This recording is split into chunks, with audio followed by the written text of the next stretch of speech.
ไปช่วยนะอะไรกันเลยโทรจะได้นะคือเสียเลยเสียนี่คือเพิ่นไปใช้หาบ่เห็นมั้งวันนี้เลยลูกเพิ่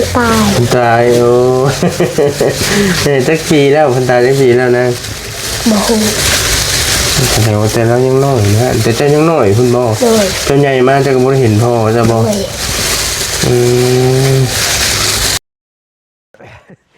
สวัสดีครับพี่น้องปองปายสุขุสุคนครับและกราบสวัสดีนะครับ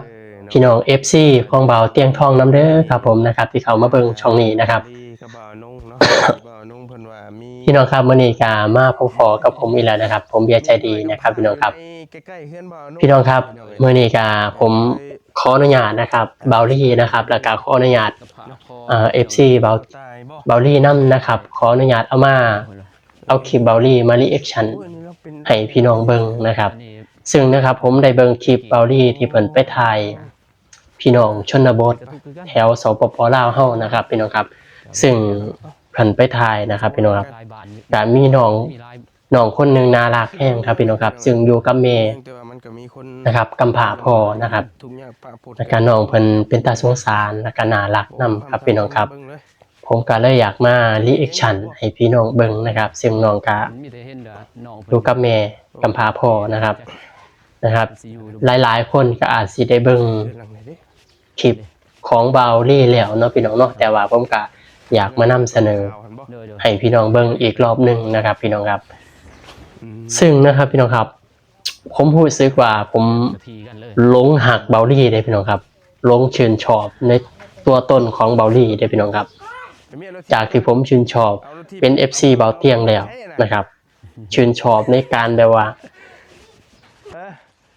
ลักษณะท่าทางของเบาเตียงนะครับเวลาเพิ่นหวัดดีเวลาเพิ่นขอบคุณ FC อีหยังจังซี่นะครับผมก็รู้สึกว่าจะชื่นชอบแล้วทีนี้ผมก็มาชื่นชอบเบาลี่น้องชาย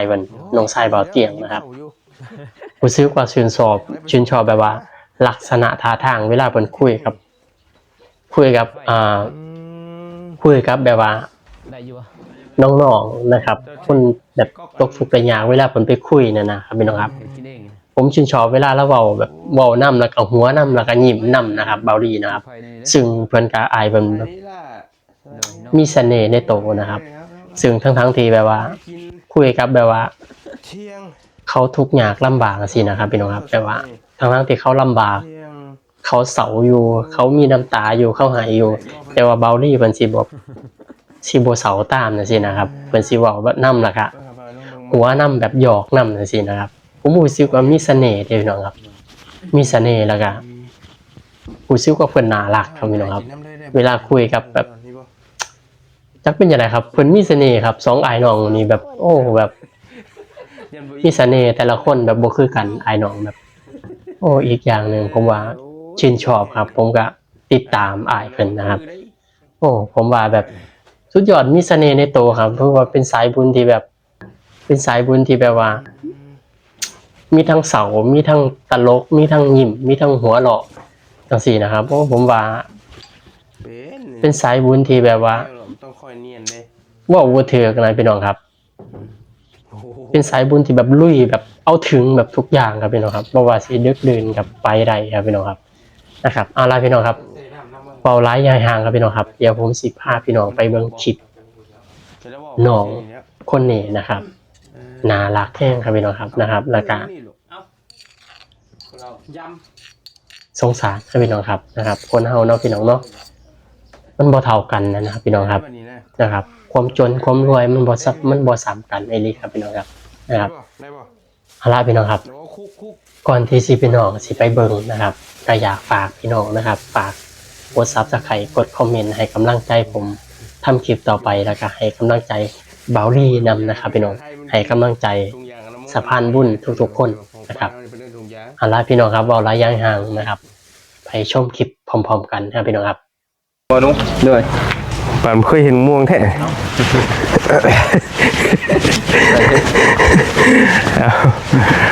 ส บายดีเด้อพี่น้องเด้อเนาะ สบายดี สวัสดีและสวัสดีตอนนี้บอลลี่กับบ่าวนงเนาะพอดีบ่าวนงเพิ่นว่ามีหยิบไม้เนี่ย มีเด็กน้อยกำพร้าอยู่ในใกล้ๆเฮือนบ่าวนงนี่แหละพี่น้อง โดย ก็เลยสิพากันไปเบิ่งก่อน สภาพคอนี่พี่น้องเอ้ย พ่อตายบ่ แม่นตาย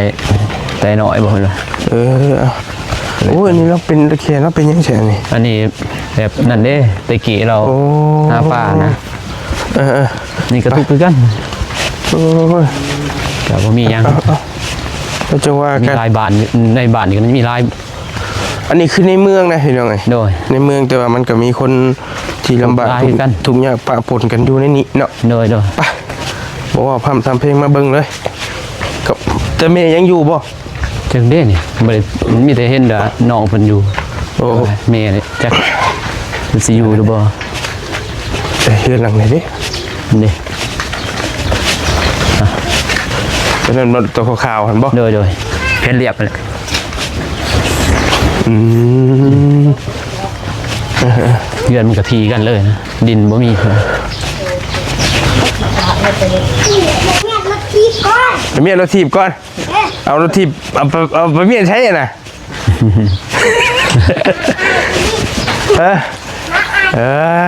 นั่นแหละโอ้ อยู่ไหน เพื่อนชานเพิ่นอันนี้เนาะ โดย ใช้เพิ่นก่อน แต่ว่าเขาเฮ็ดได้ กำลัง นะ กินเห็ดตำหุ่งบ่เนี่ยนะโอ้ยพอดีแล้วหิวเข่าวอยู่ไปชื่อปิ้งไก่มาเอาคือมือแท้นี่ บ่ไต่ไฟเนี่ย ได้อยู่ ได้อยู่บ่ จะใส่ก๊อกอันสองเอา เฮ็ดกินเองนะ ตักกินเองเลย โอ้ ยังหมกคิวไพ่พวก นี่เลยจูไฟนี่เลย เดือดดิ สบายดีล่ะ โดยน้อง เอ้ยครับกำลังเห็ดกินเที่ยงหรือข้าวเช้าข้าวเที่ยงหรือข้าวเช้าอันนี้ เสียง ข้าวเที่ยงโอ้ประเด็กบ่ประเด็กบ่เบิ่งไปลองเบิ่งไม้ โดย โอ้เรากรอบนี่เนาะ พอดีแล้วมันไอ้กินน้ำเลยได้บ่หลายอยู่บ่หมูหงเจ้านี่บ่เจ้าสิกินจักคนนี่หรอก 3 คน สามคนยันบ่อิ่มบ่ไอ้กินน้ำได้อยู่บ่ ได้ โอ้ยเก่งแท้นี่เพิ่นระวังคือได้เงาครับเนาะ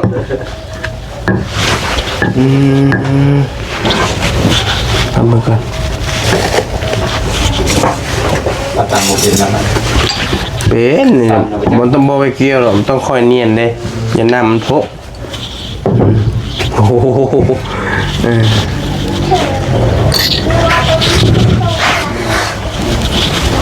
คนเซน้ำน้ำมัน เทอยู่ รู้ เลย ว่าแต่เซน้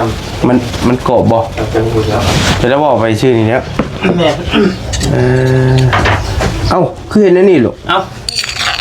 เรายำเอามือหล่อเลยเหรอ เห็นได้แบบนี้นะ ทุกอย่าง เอาถุงยางตัวไหนใช่ชื่อใช่นี่บ่ได้บ่เดี๋ยวคุก ปลาเกลือมายำ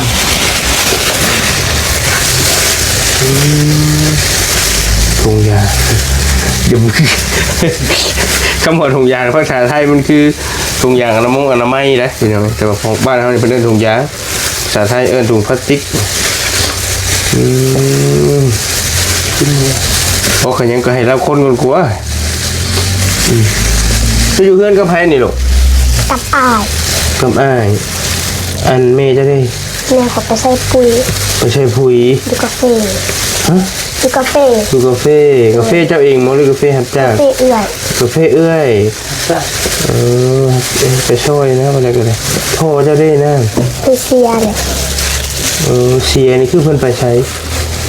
หาบ่เห็นบ่หรือว่านี่ไหนลูก คนตาย เพิ่นตายจักปีแล้วเพิ่นตายจักปีแล้วนะ บ่ฮู้ แสดงว่าแต่เรายังน้อยนะแต่เจ้ายังน้อยเพิ่นบ่ โดย เจ้าใหญ่มากเจ้าก็บ่ได้เห็นพ่อเจ้าบ่ โดย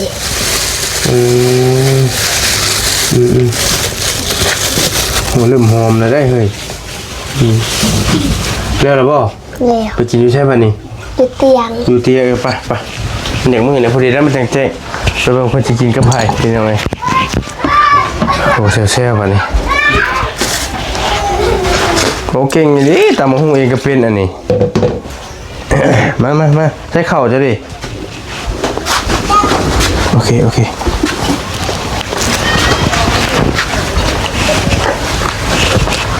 โอ้เตียงใช่เตียงนี่บ่นิดอยู่หัว จังว่าบอลแต่บอลยาวกับบวิทอยู่แล้วบอลยาวนี่ บอดี้กับวิทย์เนี่ย ใช้คนได้ที่กินน้ำเจ้าหายไปวัดบ้านเบิกช่วงแล้ว ไอ้คนจะขี่รถพีพัน โอเคใช่นะมาแม่พูดได้ที่กินน้ำ น้องกินค่ะจำลอง แล้วจ้อยบ้าน กินกูดิเอาเข่า เขาให้นี่เอ้าเป็นบริห้องเจ้าไร ห้อง FC เห็นดูเห็นกินข้าวเด้อห้อง เขาเด้อ นี่สิขี้แค่นี้บอกกับข้าวเจ้านี่นะ โดย โอ้กระบาดเลยที่ห้องน้ำเบาแล้วนี่กินข้าว เขา อันมันบริวารจะเด็บแต่อย่างนี้เนาะอันภาษาธรรมดาเลย กลางเลยกระทาขนาดนี้ภาษาต่างกันเลยกับภาษากระสู้นี่กับภาษากะเลียง กินข้าวเอิ้นเลยนะ จิชา จื้อ เอ้าโอ้จื้อชาแซ่บอยู่บ่ว่าในใดตอบอะไรมาเป็นภาษาเจ้า หยิบ หยิบนี่คือแซ่บบ่ โดย ชิมมึงดูหยิบอยู่บ่ จิ้มนี่มาเลยไหน เฮ้ยก็อยาเอากันรายละเอียดข้างล่างชิมเบิ่งเอา ไปพี่น้องเด้อจะว่ากันนะเดี๋ยววันนี้หน่อยกิน ไม่แค่บางน้องยันจะมันเด็ดพ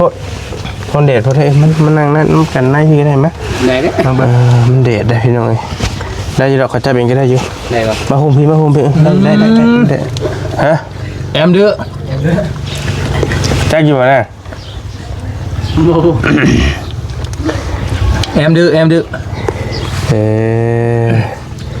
แซ่บเนี่ยเพิ่นว่าอะไรก็รู้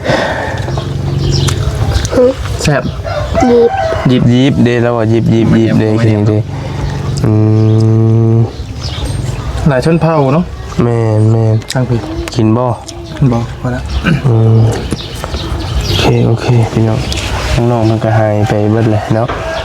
เฮือนก็ตั้มมันดีเนาะอันนี้เฮือนชานก็ได้โอดโพอันน่ะแม่เจ้าเพิ่นยามใดเพิ่นสิมานะ 4 โมง ตอนแรกเพิ่นบ่เจ้าของเฮียนอยู่บ่ลูกโดยเด้อ โดย อันเข้าห้องน้องปอใด มหนึ่ง ฮอดม.1 เลยบาดเจ้า นี่เนาะ เป็นเบิดละบ่ภาษาลาวลูก โดย บวกเลขได้เก่งอยู่บ่ รถปันได บ่ปานใดเจ้าเก่งวิชาหยังจะเฮียนวิชาภาษาลาวนี่บ่ โบหู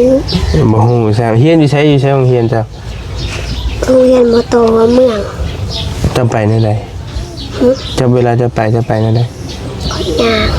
ย่างไป โดย เอ้าบ่มีรถบ่ใช่ โดย ไกลบ่ลูกไปทางใด โบไก่ บ่ไกลปานใด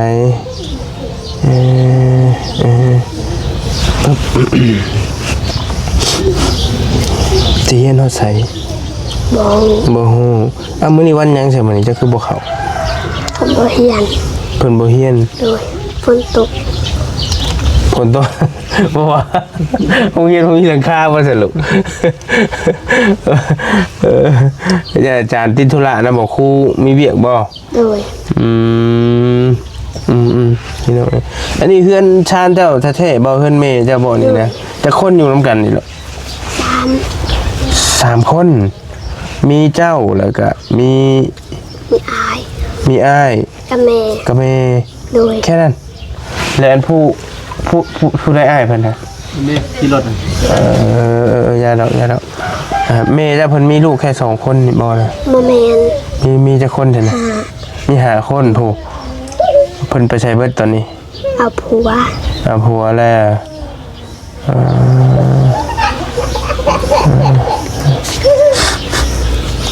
มีลูกมี ผัวมันแหละเจ้ากินใช่ป่ะแต่ละมือกับข้าวกับน้ำเจ้ากินใช่ป่ะแต่ละมือมื้อเช้านี่กินกับหยังตอนเช้า กินกับซีงัว กินกับชิ้นงัวมันเบิดแล้วบ่ท่ะ เบิดแล้ว เบิดแล้วชิ้นงัวมาจะใส่นะลูก เอื้อยฝาก เที่ยงนั่นนี่บ่ อันนี้มีข้าวเที่ยงแล้วข้าวคันว่าเป็นทางไทยก็สิเป็นข้าวกล้องหรือว่าข้าวไลเบอรี่มันมีประโยชน์หลายนี่พี่น้องเนาะสิเรียนฮอนม.7 พุ่นบ่นะ บ่ฮู้ บ่ฮู้ได้เงินไปเรียนมื้อจักพันน่ะแม่เจ้าให้มื้อละ 5,000เบิดบ่หันไปฮะเหลือจักพันเหลือมา เหลือสอง เหลือ 2,000ซื้อหยังก็ 3,000 ซื้อขนม ซื้อขนม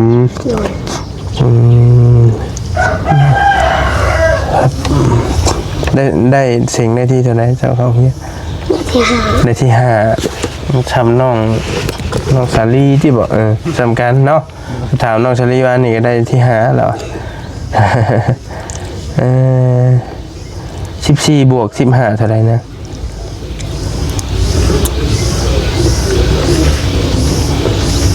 คิดกัน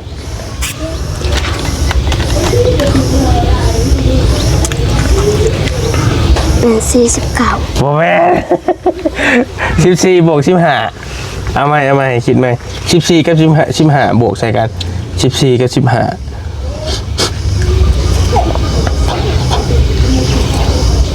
เป็น29เป็น29ถือจะบอกเท่าไหร่ก็กินนี่ 49 49โอ้แม่น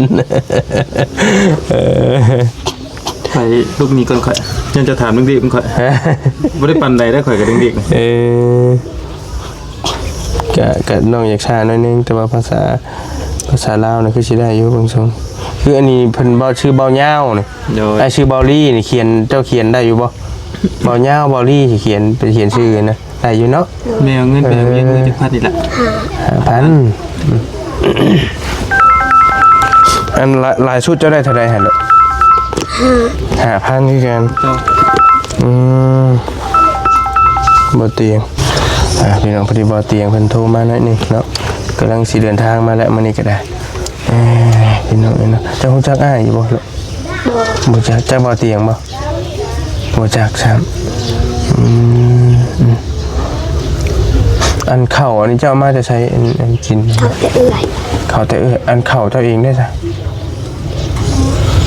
ยังน้อยเดียว ยังน้อยเดียวเจ้าเฮ็ดให้บ่หรือเฮ็ดหน้าหรือเฮ็ดหยัง เฮ็ดหน้า เฮ็ดหน้าได้จักสอบ สาวปลาย เดี๋ยวเช้าปลายสอบ มันบ่คุ้มกินบ่ โดย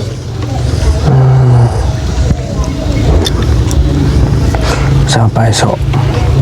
ข้าวเปลือกอยู่ใช่นาเจ้าพายเฮ็ดใช่ป่ะพ่อก็บ่มี เขาแบ่ง ฮะ แม่ของพ่อละแบ่ง แม่ของพ่อแบ่งให้ โดย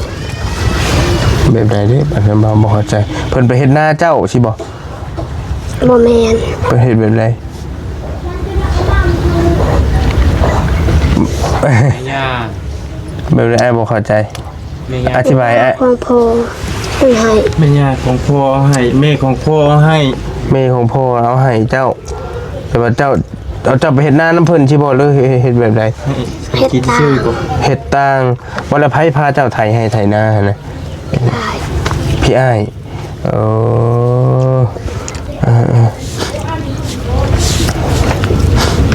อเคพี่น้องแม่เจ้าเพิ่นบ่ได้เอาพอไหมเจ้าอยากได้บ่พอไหมบ่อยากได้อันคันพ่อแล้วย่างมาหาเจ้าจะจื้อเพิ่นบ่นะเจ้าสิจื้อพ่ออยู่บ่บ่จื้อซ้ำได้พ่อเพิ่นตายนี่โอ้แล้วแหละนี่น้อยดินี่ เอาหน้าพ่อน่ะ บ่เห็นเท่าหน้าพ่อครับแม่เจ้าก็ยังบ่ได้เฒ่าติช้ำบ่กับเอ้ยพุ่นนี่แม่เจ้าเรื่อยๆยังสาวกว่านี้ บ่ฮู้ บ่ฮู้ ประมาณ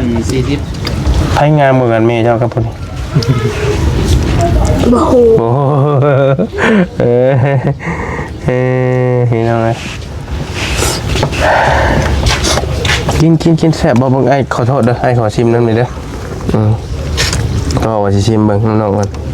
เป็นได้พี่น้องสีมืออีหละ ชิมเซฟนี่มาไหนก็ลืมเลยก็ลืมยิบ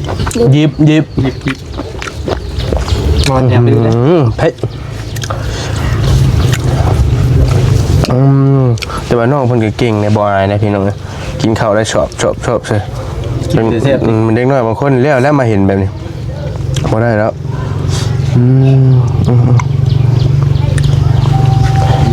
อันเฮือนนี่ล่ะเมื่อคืนนี่ฝนตกได้นี่เนาะมันหัวมันหยังบ่นะ แม่น ฮะหัวบ่ใช่คือไอ้คือมันคือยังใหม่อยู่เฮือนเดอกอยู่ใช่มันหัว ทางในมันถนัด ทางในมันอยากหัวบ่ โดย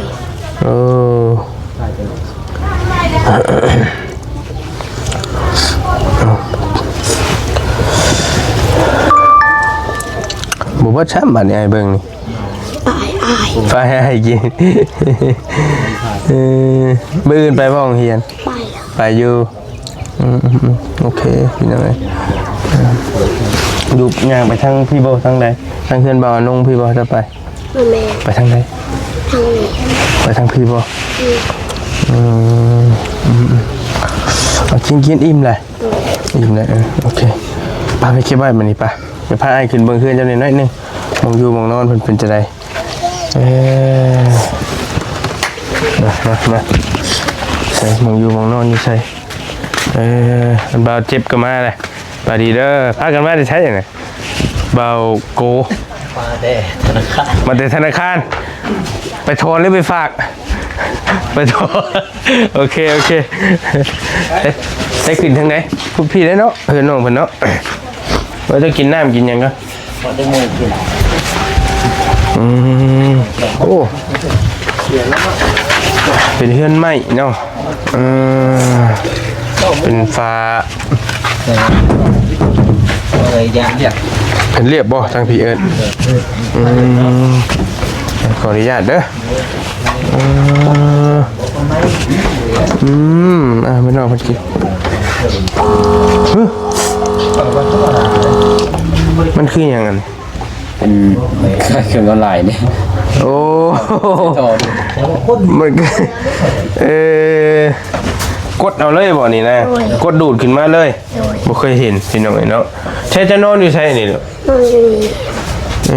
เมย์จะนอนอยู่ใช่ นอนกับข่อย นอนกับข่อยน้ำกันนี่ โดย เป็นเพื่อนใช่ตอนนั้นบอกหูพอเท่านะ โดย เป็นหูวาดนะมั้งนะบอก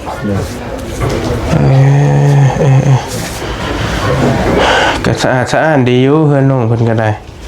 พี่น้องเนาะอยู่ร่วมกัน3 คนเนาะ โดย คือช่องสิลายคนได้เบิ่งมองนอน ตอนนี้เวลาเอื่อยมาเอื่อยไปนอน เอื้อยมา โดย เอื้อยเจ้าได้ผัวบ้านไหนหรอก บ้านทงไว้กับบ้านหอยด บ้านทงวาย เอาไป บ้านทงวายกับบ้านน้องเดิมไม่บอก โดย อันเอื้อยเอื้อยเจ้าเพิ่นทุกข์ยากบ่นะเพิ่นโอเคอยู่บ่เฮือนชันครับโอเคอยู่โอเคบ้านทงวายกับบ้านน้องเดิมหั่นแหละพี่น้องเนาะโอเคได้ละบ่ได้มีตู้เย็นอีหยังเลยนี่เนาะพัดลมได้ใช่หรอ ำบ่มี ฮะ บ่มี เอ้ามันบ่ฮ้อนบ่ใช่เวลาจะนอน บ่ บ่เชื่อเนาะแต่จะบ่ได้มีพัดลมแต่ใดบ่นี่หรอก บ่ โอ้สร้างว่าแท้ไปพี่สมัมันก็ฮ้อนแล้วนี่เนาะพี่น้องเนาะพี่นั่งลงนี่ก็ได้มั้ยนั่งลงนี่ อาสิไปปะละโอเคนั่งนี่ก็ได้เลยทันหน้าไปหากล้องพุ่นเด้อโอเคไอ้เสียเงินไว้ให้ไปโรงเรียนเด้อบ่อื่นเด้ออันนี้ได้จักมือนี่ใบนี้ มึงได้จัง พี่นี่ได้จักมือนี่ใบนี้ ได้ทิศปลาย ได้ทิศปลายเจ้าจักอยู่ว่าใบยังไง ใบ50 ใบ50ได้ทิศปลาย15,000 10มื้อ50ก็แม่นอยู่ได้ทิศปลายคือเราว่าแล้วเอาตั้งใจห้ามใจเฮียนเด้อนางเด้อเอาให้เด้อโ โอเคเห็นแล้วไงไอชื่อบอลลี่เด้อ โดย มีโอกาสได้ไอชิมาเยี่ยมยามใหม่เด้อ โดย อยู่3 คนว่าซั่นกำพร้าพ่อพี่น้อยเนาะเจ้า1ข้าว1น้ำเป็นบ่ เป็น แต่ละมื้อมีแต่เจ้าบ่1หรือว่าเปลี่ยนกันกับแม่ เปลี่ยนกัน เห็นหยังเป็นนี่ล้างถ้วยล้างจานได้เบิดบ่ เมียน 1ข้าว1น้ำแกงหน่อไม้เป็นบ่ เป็น โอ้ตำบักหุ่งก็ยังเป็นน้องแซ่บอยู่บ่ เสพ เสีย พี่น้องบ่เบิดซ้ำเราตำบักหุ่งที่นี่ก็ได้พี่น้องทางไอ้ถามน้อยหนึงก่อนสิไปถามแบบง่ายๆสั้นๆอีหลาอยากได้หยังที่สุดตอนนี้เนาะ ดัดรถ ฮะ รถไปไหน อยากได้รถไปโรงเรียนรถหยัง ที่ไฟฟ้าร ถถีบไฟฟ้าจักรล้านเพิ่นขายอยู่เฮ้ย บ่หู จักรล้านบ่เนาะ มันมีตัว หลายเขตเนาะ เนาะ 4-5 ล้าน3 ล้าน4 ล้านก็มีรถถีบไฟฟ้าขี่เป็นอยู่บ่อยากได้ เป็น เป็นอยู่ โอเค ได้เดี๋ยวของเขา อยากได้อย่างเดียวมันบ่ไม่ใช่อยากได้แต่อันนั้นบ่แล้วอื่นดิอยากได้แต่รถถีบไฟฟ้าบ่อยากได้เฮงกูมูเนาะโอเคพี่น้องไปไปป้าเลยเด้อ โดย งั้นสบายดีเด้อสบายดีโอเคไปตั้งใจเฮียนเด้อนางเด้อไปสิเมื่อเฮือนบ่าวนงบ้านพี่น้องเมื่อรับประทานอาหารก็ไปวัยรุ่น มีแต่วัยรุ่นเหรอวะเนาะตรงนู้นมีแต่วัยรุ่นเบิดเลยเนาะโสดติดต่อได้เด้อพี่น้องเด้อเบอร์020 985 ตัวที่ช่องเก็บ ก็สี่ชนไว้นี่เนี่ยพี่น้องป่ะนี่ก็เป็นน้องอย่างก่อนกินนี่ลืมชื่อเลยฮะน้องตูนคอยลืมถามชื่อเราบอกกินนี่ ตูนท่าเดียวป่ะ น้องตูนลืมไปจะได้บุตั้งแต่ปีก่อนนั่ง10 หรือ12 ปี ไงไปไหว้ได้ละจะได้หาเงิน นี่มันก็อยู่ที่เฮากินข้าวกินน้ำนั่นแหละกินข้าวมื้อละค่ำกับน้าใหญ่แหละ ปลาอยู่ดีมีแฮงเด้อพี่น้องเด้อมาเยี่ยมน้องตูนเนาะเพิ่นกำพร้าพ่ออยู่กัน3แม่ลูกว่าซั่นเนาะเราก็ได้แต่หน้าตาแม่เพิ่นจักเป็นจังไดพี่น้องยังบ่ได้เฒ่าปานใดบ่เราก็ได้ ก็บนเขาก็ได้ก่อน40 ป่าย ปลาอยู่ดีมีแฮงเดี๋ยวสิพาไปพุ่นแล้วเฮาก็ไปเฮือนน้องสลีน้องเดิมพุ่นละต่อเนาะก่อนสิไปก็มาแวะเบิ่งน้องเพิ่นไปสบายดีเด้อเบาเจ็บเด้อบ่เจ็บเบาโกเนาะโดยไปแล้วจังว่ากันพี่น้องเอ้ยบ๊ายบาย